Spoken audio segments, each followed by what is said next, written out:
Hello everyone, welcome you again the BPSC की हम बात कर रहे हैं, बिहार पब्लिक सर्विस कमीशन। तो बिहार सरकार मेहरबान है, दो पोस्ट कंटिन्यूअसली आई हैं। एक है असिस्टेंट इंजीनियर की, जिसकी हम यहाँ पे बात करने वाले हैं। इससे पहले हमने मोटर व्हीकल इंस्पेक्टर का एडवर्टीजमेंट डिस्कस किया था। अगर आपने वो वीडियो नहीं देखा है तो देख लीजिए। ये भी आपके लिए वैकेंसी है अगर आप मैकेनिकल, सिविल और इलेक्ट्रिकल से हो तो।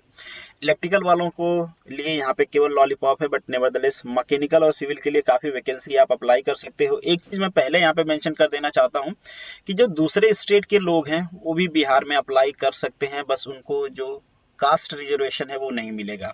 तो जो भी जनरल की सीट है आप उस पर अप्लाई कर सकते हो। तो जनरल की भी काफ़ी सीट है, अगर सिविल इंजीनियरिंग से आप बिलोंग करते हो तो काफ़ी सीट है, आप अप्लाई जरूर करना। मैकेनिकल के लिए भी तो काफ़ी तो नहीं कह सकते, फिर भी सीटें हैं, आप अप्लाई कर सकते हो अगर आपकी प्रिपरेशन अच्छी है तो। ये सारी चीज़ें हम वन बाय वन करके यहाँ पे डिस्कस करेंगे। अगर आपने एडवर्टीजमेंट पढ़ लिया है तो वेल एंड गुड, अगर नहीं पढ़े हो तो डिटेल के लिए एक बार एडवर्टीजमेंट जरूर पढ़िए। यहाँ पे आपको बेसिक आइडिया मिल जाएगा कि क्या क्या चीज़ें हैं, कैसे आपको अप्लाई करना है, डेट्स क्या क्या हैं। तो सबसे पहले हम डेट देख लेते हैं। यहाँ पे भी आपको रजिस्ट्रेशन करना होगा अप्लाई करने के लिए। तो रजिस्ट्रेशन स्टार्ट हो रहा है 4 मई से, ये 18 मई तक चलेगा। तो आपको 18 मई तक रजिस्ट्रेशन एटलीस्ट कर लेना। अगर रजिस्ट्रेशन आप नहीं कर पाते इसके बीच में तो आप ऑनलाइन सबमिशन नहीं कर पाओगे। ऑनलाइन सबमिशन का जो फी की लास्ट डेट है, फी आप कब तक पे कर सकते हो, 25 तक, और आप ऑनलाइन अप्लाई कर सकते हो 2 जून तक। ये सारी डेट है। इनके बारे में कोई क्लैरिफिकेशन नहीं है एडवर्टीजमेंट में कि एग्जाम कब होगा, रिजल्ट कब आएगा, ये सारी चीजें मेंशन नहीं है।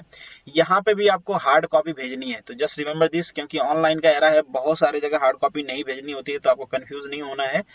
याद रखना है, ध्यान रखना है कि यहाँ भी आपको ऑनलाइन की जो सबमिशन की कॉपी है उसके साथ जो डॉक्यूमेंट्स है, डॉक्यूमेंट्स वन बाय वन करके मेंशन है एडवर्टीजमेंट में, एक बार आप देख लेना।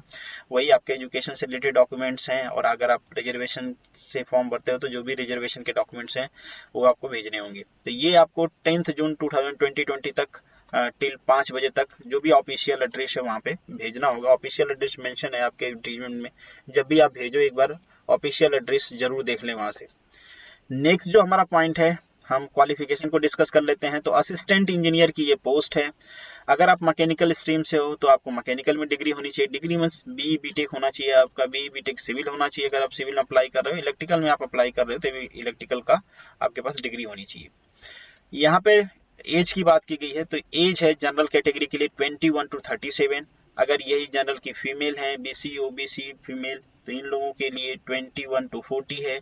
अगर आप कैटेगरी से बिलोंग करते हो SC SC के तो 21 to 42 है।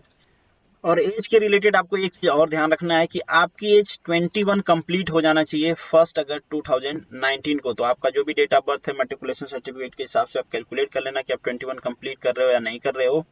अप्लीकेशन फी की बात करें तो जो भी रिजर्व कैटेगरी है, वुमन है, हैंडीकैप है, उन सबके लिए ये जो फी है 200 रुपीज है। बाकी के लिए ये फी 7500 है। सैलरी की अगर हम बात करें तो अगर आपका ग्रेड पे 5400 है, जो कि मेंशन उसमें नहीं है, केवल इतना ही मेंशन है कि आपको लेवल 9 का पे स्केल दिया जाएगा।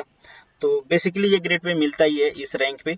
तो अराउंड टू अराउंड आपकी सैलरी होगी 67,200। इसमें कुछ अलाउंसेज भी होते हैं तो वो थोड़ा बहुत वेरी कर सकते हैं, बट नेवरदलेस सैलरी काफ़ी है। इसके अलावा जब आप वहाँ पे जाओगे तो बहुत सारी चीज़ें आपको मिलती हैं। आपको फर्नीचर अलाउंसेज, बच्चों के एजुकेशनल अलाउंसेज, मेडिकल के खर्चे, इंश्योरेंस, ये सारी चीज़ें। तो सैलरी के बारे में आप ज़्यादा टेंशन ना लें, टेंशन ले कि सिलेक्शन हो, पहले सिलेक्शन होगा तभी सैलरी मिलेगी। बहुत सारे लोग डिबेट करने लगते हैं कि ये सैलरी इतना नहीं उतना है। तो सैलरी आपको तब मिलेगी जब आपका सिलेक्शन होगा, डिबेट से आपका सिलेक्शन नहीं होगा। तो आप पढ़ाई पे ध्यान दो, जो भी सैलरी है डेफिनेटली आपको मिलेगी, बस ये आप जान लो कि सफिशियंट है। नेक्स्ट जो पॉइंट है हमारा, रिजर्वेशन की बात कर लेते हैं। तो सबसे पहले मैकेनिकल है, तो मैकेनिकल में जो अनरिजर्व कैटेगरी है उसके लिए जो सीट है 25। यहाँ पे वुमेन्स के लिए भी सीट रिजर्व्ड है सेपरेट। तो ये टोटल है आपके लिए। अगर आपको थोड़ा सा प्रॉब्लम है, हिंदी आपको समझ में नहीं आती है, तो आर्थिक रूप से जो कमजोर लोग हैं उनको हम कहते हैं EWS, ठीक है। तो इकोनॉमिकल जो वीकर है उनको EWS कहते हैं, तो उनके लिए भी ये रिजर्वेशन है। अनुसूचित जाति, अनुसूचित जाति मतलब होता है SC, अनुसूचित जनजाति मतलब होता है ST, तो ये कैटेगरी उनके लिए है। अत्यंत पिछड़ा वर्ग, अत्यंत पिछड़ा वर्ग मतलब होता है EBC, ठीक है, एक्सट्रीमली बैकवर्ड कास्ट, उसके लिए ये बेसिकली मैं आपको इसलिए बता रहा हूँ, बहुत सारे लोगों को हिंदी में कंफ्यूजन होता है तो वो समझ जाएं। ये जो बैकवर्ड कैटेगरी है, बैकवर्ड कैटेगरी मतलब OBC BC कैटेगरी, और इसमें भी एक्सट्रीमली बैकवर्ड के लिए सेपरेट कोटा है, महिलाओं के लिए यहाँ पे या फिर वुमेन्स के लिए 2 सीटें हैं। तो टोटल ये होती है 61 ये वाली क्रो की, और जो वुमेन्स के लिए रिजर्व है दैट इज 20।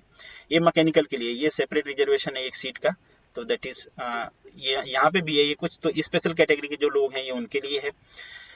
अब सिविल की बात करते हैं तो सिविल में काफ़ी सीटें हैं। सिविल में 77 सीटें हैं ओपन कैटेगरी के लिए, यहाँ पे वुमेन्स की भी 21 सीटें हैं। R3 ग्रुप से जैसे कि मैंने आपको बताया सिमिलर फंक्शन में ये भी वर्क करेगा। EWS के लिए है 19, SC, this is ST category, this is अत्यंत पिछड़ा वर्ग मतलब एक्सट्रीमली बैकवर्ड कास्ट, ये बैकवर्ड कास्ट, ये woman again, and this is 192। तो टोटल सीट बनती है 192, दिस इज 64। तो ये आपकी सीट का रिजर्वेशन है, यहाँ पे भी आप देख सकते हो। हाँ, इलेक्ट्रिकल वालों के लिए कुछ खास सीट नहीं है, बस लॉलीपॉप दिया गया है। यहाँ पे एक अनरिजर्व सीट है और एक सीट यहाँ पे है इनके लिए अत्यंत पिछड़ा वर्ग के लिए मतलब एक्सट्रीमली बैकवर्ड कास्ट के लिए। तो केवल 2 सीटें हैं। नीचे ये जो सीटें हैं, ये जो कॉलम है वो खाली थी, 0-0 थी, इसलिए मैंने यहाँ पे ऐड नहीं किया है। तो काफी कम सीटें हैं इलेक्ट्रिकल, बट नेवरदलेस मैकेनिकल और सिविल में आप अप्लाई कर सकते हो। इलेक्ट्रिकल में भी आपको लगता है कि आप ही हो जो एक सीट ग्रैब कर सकते हो तो आप डेफिनेटली अप्लाई करिए। सिलेक्शन प्रोसेस क्या है, तो यहाँ पे आप देख रहे होगे कंपलसरी फॉर ईच डिसिप्लिन लिखा हुआ है, मतलब ये सारे ब्रांच के लिए कंपलसरी है, चाहे आप इलेक्ट्रिकल से पेपर दो, सिविल या मैकेनिकल से पेपर दो, सबके लिए कंपलसरी है। तो सबको एक जनरल इंग्लिश का पेपर आएगा। जनरल इंग्लिश ऑब्जेक्टिव पेपर होगा, 100 मार्क्स का होगा, 1 आवर का होगा। हिंदी का भी सिमिलर होगा, 1 आवर 100 मार्क्स। इसमें आपको न्यूनतम 30 मार्क्स लाने होंगे ईच में, मतलब 30 मार्क्स इसमें भी 30 मार्क्स, तो 100 का है तो मतलब 30% मिनिमम क्वालिफाइंग मार्क्स हैं जो आपके पास होने चाहिए। जनरल स्टडी का भी पेपर होगा यहाँ पे, जो भी 100 मार्क्स का होगा, और एक होगा जनरल साइंस का पेपर जो कि इंजीनियरिंग से रिलेटेड बेसिकली जनरल साइंस का होगा, तो वो भी होगा 100 मार्क्स का। तो यहाँ पे आप देख रहे होगे टोटल जो मार्क्स बनता है दैट इज 400 मार्क्स।